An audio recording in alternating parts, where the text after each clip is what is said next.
What's going on? Welcome to a brand new edition of Build. I'm Kevin Kenny, and our guest today is arguably the music industry's best kept secret. He's an accomplished DJ, producer, entrepreneur, TV host, radio host, and he's here today to talk about all that and so much more. Please give it up for Clinton Sparks. What's going on, Clinton? How are you, man? Hey, I'm doing good. How are you? We kind of match a little bit. This is way more fly than my attire, but I saw you walking. We both have our hair pushed back. Exactly. Twinning. I would like to thank everybody that's here right now. Like, this is awesome that anyone even cares enough about me to come and listen to what I have to say. So. And I think it's a cool environment to have a conversation like this, because it's far less an interview and more of just that, a conversation about, I don't even know where to begin with you. Wait, are these people like employees here, or are they people that actually just wanted to come and hear what I have to say? I think we got an intense crowd over here waiting to listen to it. Well, thanks, guys. I appreciate it. But I called you a Renaissance man in the back. You've done really everything in music. Some regard you as the best kept secret in the music industry. I think you're one of the greatest connectors in the history of music and entertainment. The history? No, I mean, truly though. I mean, we can dig into it. I'm not trying to be hyperbolic up here. Really, when you look at some of these deals that you've brokered or artists that you've introduced to each other, it's pretty historic.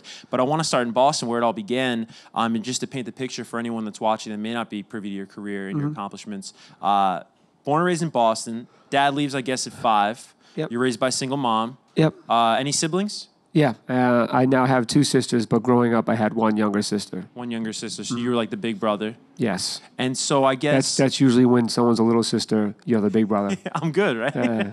You catch on quick. I got it all figured out. Yeah. But at some point, I guess around your teenage years, what I want to ask you about, it's interesting to me, is that you get caught up in some stuff you're probably not supposed to be a part of. You get caught up in crime, neighborhood crime, what have you. But then I understand you're running a business as a teenager, no? You have your own company in a way. Yeah, so when I started my first company when I was 12, and it was called Rent-A-Teen, and which would totally not work today, right? But back when I was a kid, what we did as Rent-A-Teen is I would get like all my friends, and where I lived, there was a lot of like elderly people, so we would like shovel their walkways, take out their trash, clean their house, go grocery shopping, and then I'd hire my friends and just take a nick off of what they were making. Where'd that business acumen come from? Was it the being broke stuff? Being broke and trying to figure out how to make money. Creativity, would you say?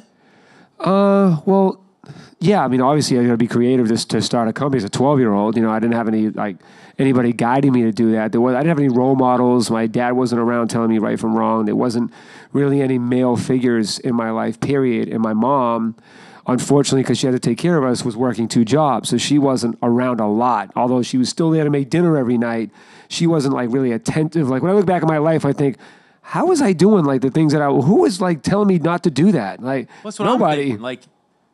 I don't know how deep you want to get into. You mentioned crime. Like, I don't know. Like, but when I was young, I don't even know what got me. Like, I was robbing houses. I was stealing cars. I was sticking people up. And this is like 12, 13, 14 years old. And nobody showed me how to do that. You know what I mean? It was just kind of like instinctively, like, how do you survive? How do you make money? How do you get things that you need? Like, so that's kind of how I started. It's sort of how I became a businessman. You know what I mean? Because even though I was a criminal, I still, and this is like a weird thing to say, I still had a heart. Like, because for instance, I'll give you an example. When I would rob houses, right, and I would take orders, I would never like wipe out a whole house, because I would think about, what if my mom worked really hard and bought like a VCR and a camera and a TV and came home and it was all gone. It's much worse than if just your VCR is gone and you're like, man, where's our VCR? So like, I would like put myself at more risk robbing 3 houses to get 3 things and just take it all from one. So it was ironic. And then like even at the point when I was like sticking people up, I read in the paper that one of the girls had soiled herself. And like when you're a kid, you don't think about consequences. You don't realize the impact you're having on people, which, even today, like a lot of kids don't know with social media and stuff. They don't know the impact and how long that could hurt somebody for the rest of their lives, the thing you're doing, especially when you don't have anybody guiding you and teaching you these things. So, and then I read in the paper. When I read that in the paper, I was like, oh my God. Like, and I realized, like, what if that was my sister? So it like kind of made me veer away from doing that. But, again, it was like I was doing it, I was thinking like, oh man, this is an easy way to come up.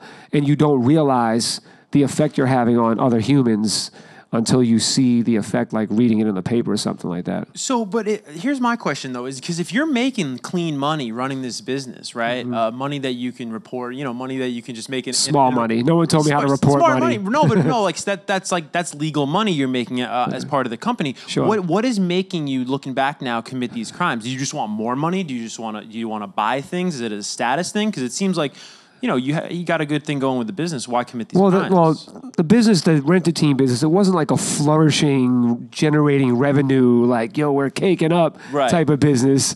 It was just kind of like, $20, $30, $40 as a 12-year-old, enough to go to the movies and stuff. You know what I mean? So it wasn't like an enterprise.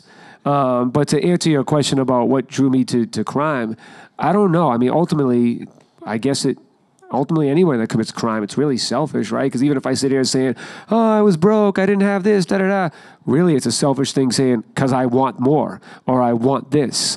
So, I guess there's no cool way to say that you were a jerk. You know what I mean? Like, it was a whack thing to do.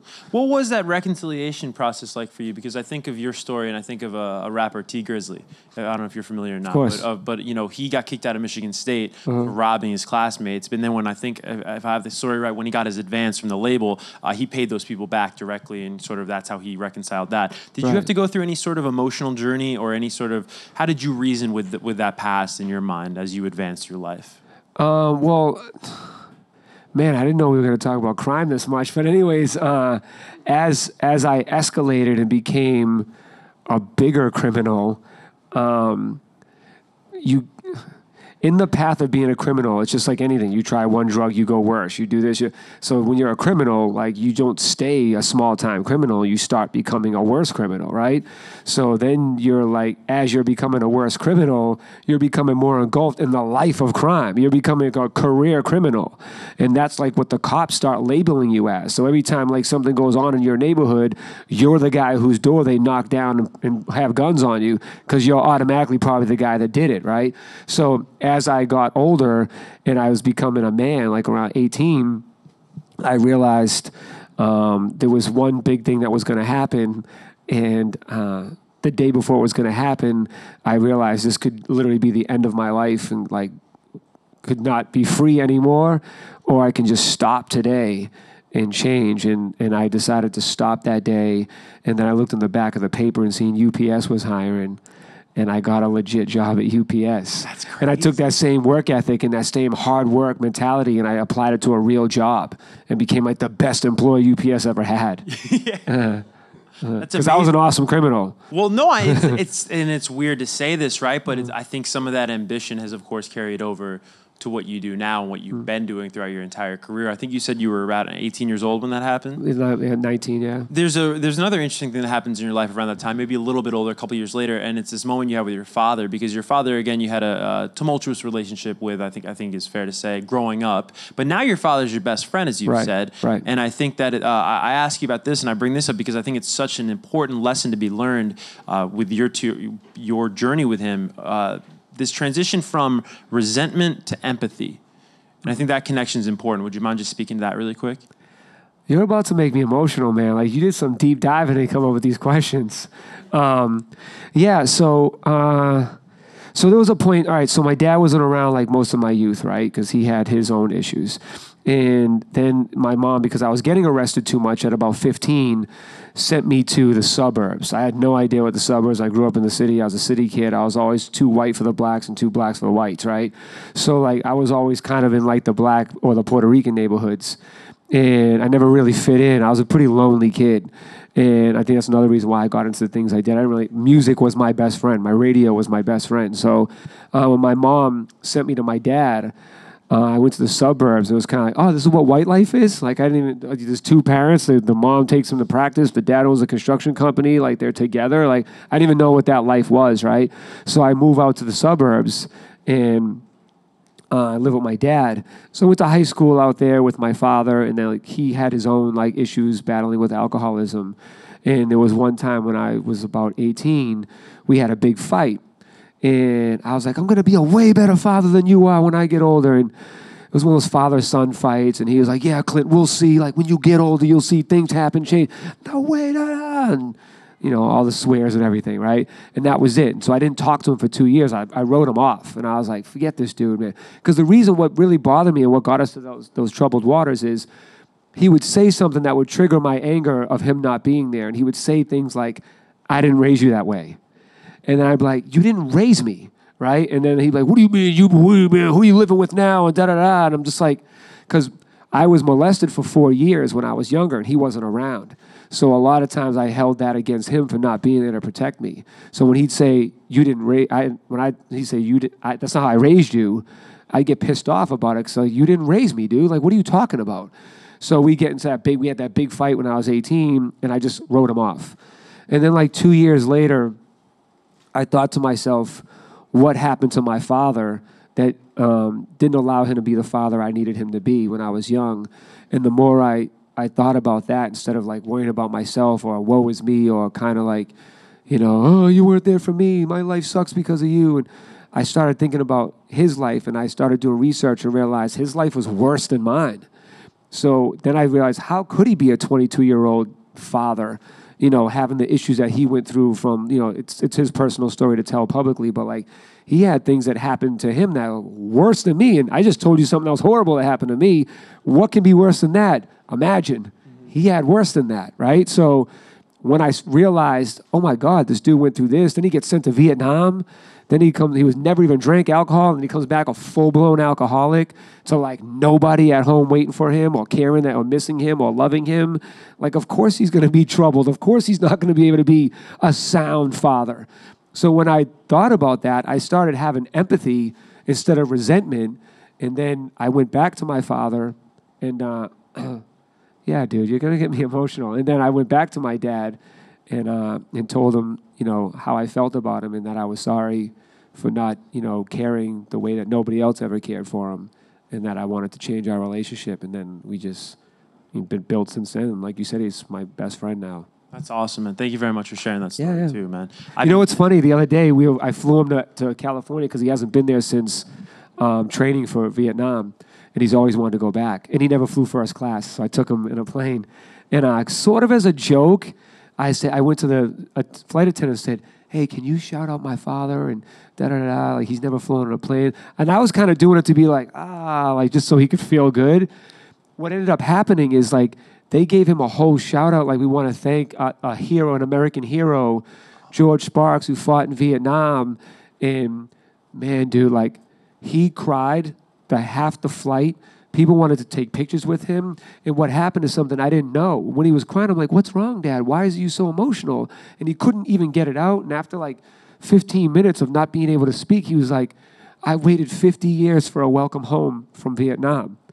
And I was like, wow, I didn't even know like that's the impact that was going to have. And he like hugged me and everything. And it was really emotional. When people wanted pictures of him, he's crying like, why do people want pictures of me? I'm like, because you're awesome, Dad. Like, you have to accept it. And then I realized, crap, I can't even accept compliments.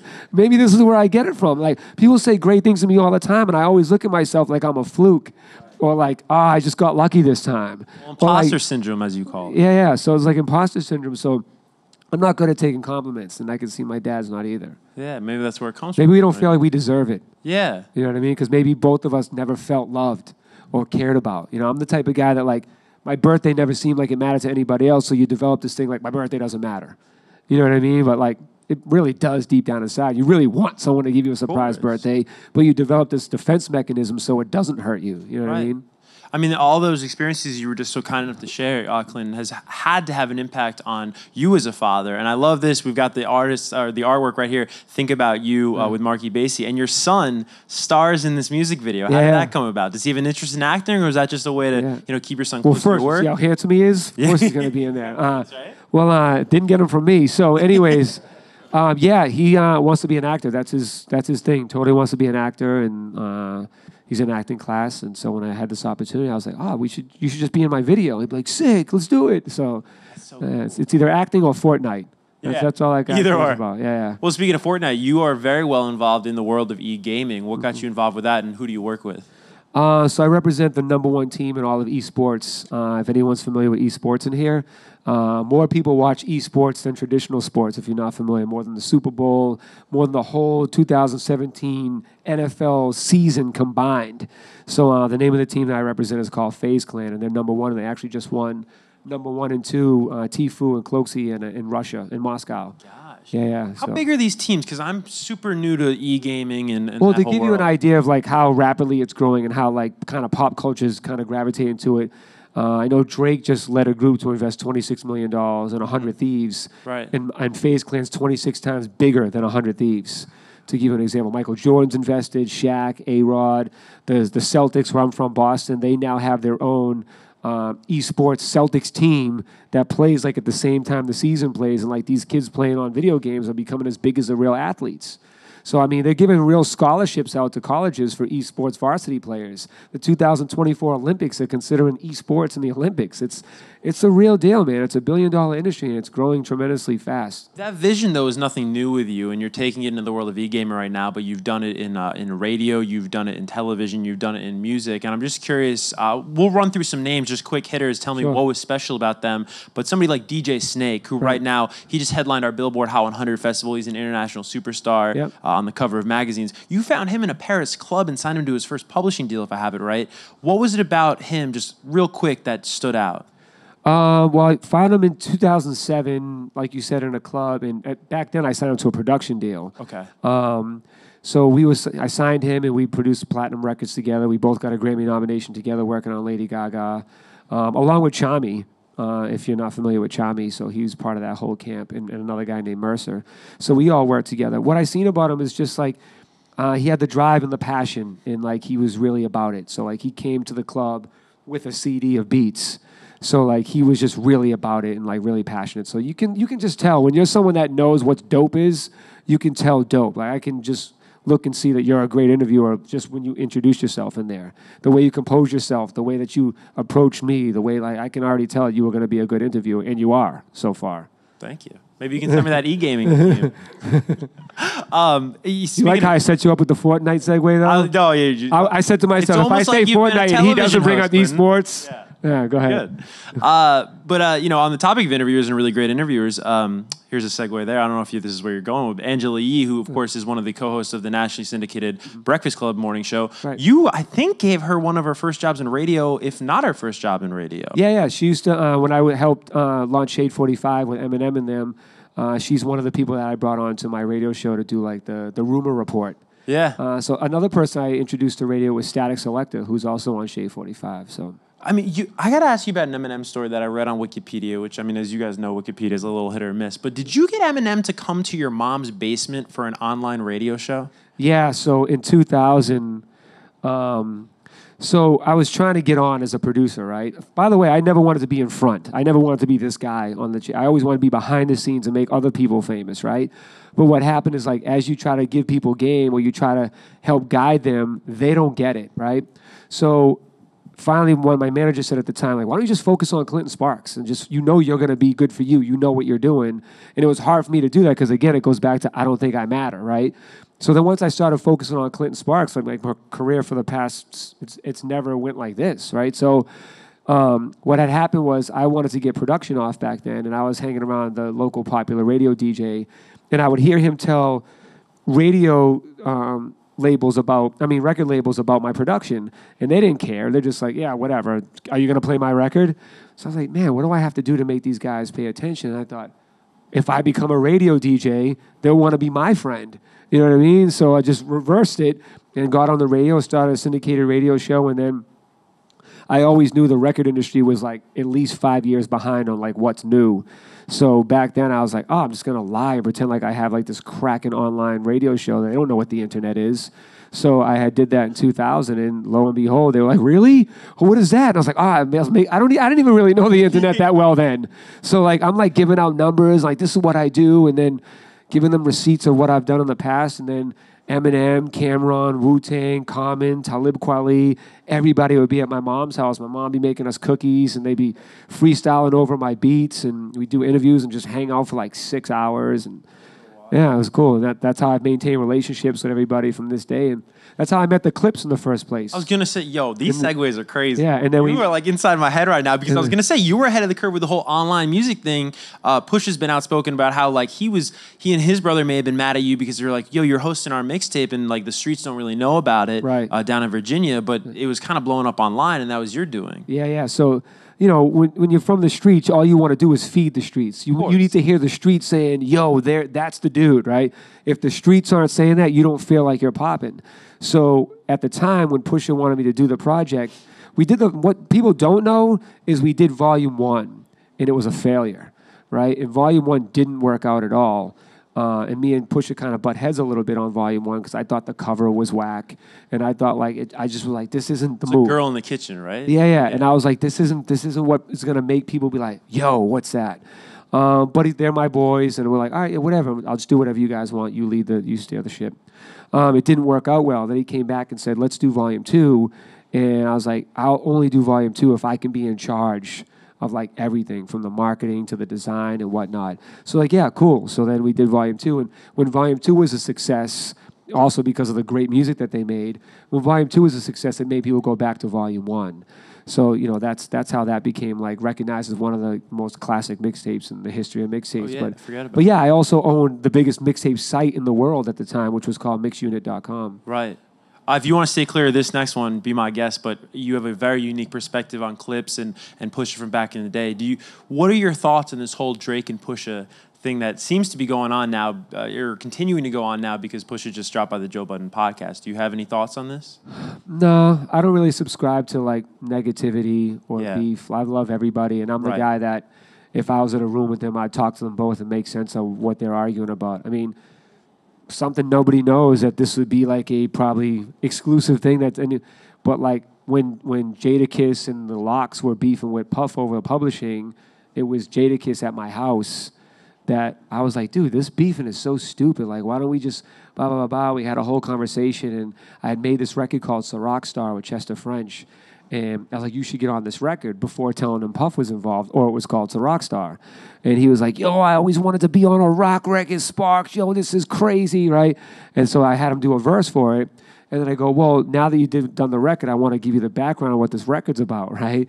So then when he kind of found that out, I go, look, dude, let's call Puff right now. Let's sort this out. Like, this is dumb. You guys shouldn't be fighting over this. Certainly it can be sorted out. It's probably just a lot of, like, not getting in a room and talking. Right, so like we called Puff, got him on the phone, said I want to put Kiss on this record, got them talking, and then that's how that turned from them like kind of like hating on Puff for whatever beef they had with publishing to sorting that out. That's crazy. There's a bunch of like rap beef, like OG Macko and Manolo Rose at one point were beefing. I got on the phone with both of them and sorted that out. You've been like that again. I said at the top, the connector, one of the greatest connectors, and there you go. It's just because what it really comes down to is like even in life, like even when you look at racism or like anything, it's really just a lack of like meeting somebody and knowing them and talking to them. Yeah, that's all it comes down to. You watch documentaries. I watched a documentary recently. It was like an Indian woman that was hanging out with like, this white supremacy group. And she hung out with them for a couple weeks, right? And at the end of it, like they were like going around, like they were pretty ruthless. Mm-hmm. And they were going around, and at the end of the documentary, she goes, so do you still feel the same way you felt about these people before? They're like, yes. And she goes, well, do you still feel, what about me? I'm Indian. They were like, well, you're cool. And we got to know you and you've been around. I'm like, that's literally life. Like the reason why people don't like something or they're mad at something or they hate at something is because they don't know it. And they think they know it and they never take the time to know it. And they just look at the surface of what they heard from somebody else, how their parents raised them, or however it is, instead of really going to research themselves and going and sitting down and meeting this. Like, hey, I have these feelings about you. I don't know why. Or somebody told me to think this way about you. But I actually want to talk to you and see if I feel this way legit because of who you are or because I was influenced. If people did more of that, we'd all get along more. I want to turn it over to this audience we have here. The first question is going to come. What's up, Clayton Sparks? Huge fan since like the whole anger management like series. Thanks, buddy. With Eminem. I have like two quick questions. First, congrats on Dash Radio. Thank you. And I want to know like for independent artists like myself, how is that going to affect? Like, how can we like get onto that and like get like music royalties? And also, what are your thoughts on the Music Modernization Act that was just passed? I'm glad you asked about Dash because one of the great things that excited me about becoming part of Dash is it being a platform to break new artists. Because look, I was a new artist, right? So when I was starting off, I used to have to go to college radio and keep saying, "Can you play this? Don't like it. Can you play this? Don't like it. Can you play this? Don't like it. Can you play this? Okay, this is cool." And I just kept going and going and going. And there's so many great artists out there that are not signed to labels. There's so many great artists that have a fan base, but only their fan base knows them. And there's no major mainstream traditional radio stations that are going to play or break them to get them known to the masses. And, people aren't going to go, like, say, for instance, what's your name? Is that are you an artist? Yeah. All right, so the average person not going to say, wake up and say, hey, I want to look for Keon's new record, right? They're not going to, it has to be put in front of them. So therefore, if we can create a giant platform that then Keon can come on there, people will discover you without even looking because guess what? They're going to come to the authorities and the experts that know what hot is, and that's why we bring people in there that know what dope is. So when we say, yo, if this Keon's being played on here, you need to get familiar with it because he's dope. So I was thinking that there's a lot of like influencers that'll have like 5 million followers and nobody knows them except their direct followers. So I need to give them a platform so they can break their music and have more people know them than just the audience that discover them because they're a cute kid or there's a girl that has nice hair or wears makeup or you know what I mean? Like there's a lot of people with great music and it like almost hurts my feelings how much great music is out there and like people just there's no place to just kind of discover it with just lay back and listen and man, what is this? I can't tell you how many times I just clicked onto something and just no expectations, no searching, and would just be like, I didn't love that. Whoa, what is this? You know what I mean? So that's what I'm excited about Dash, and that's what Dash is going to provide for the upcoming unsigned artists. It's a platform for artists to get heard and people to get familiar with them. All right, let's get to our final question. It'll come from... One, and then two is final. There you go. Hi. I was wondering, for people out there who don't necessarily know who you are or haven't listened to your music before, what is like the one thing that you want them to know about you? That I'm an awesome dad. And I just want people to be happy. It's a funny story. So when I was young, it's all I've ever cared about since I was like 10, is I just one day want to be an awesome dad and just make people happy, right? So a couple years back, I was on the road traveling, and I called my son to come because I travel a lot.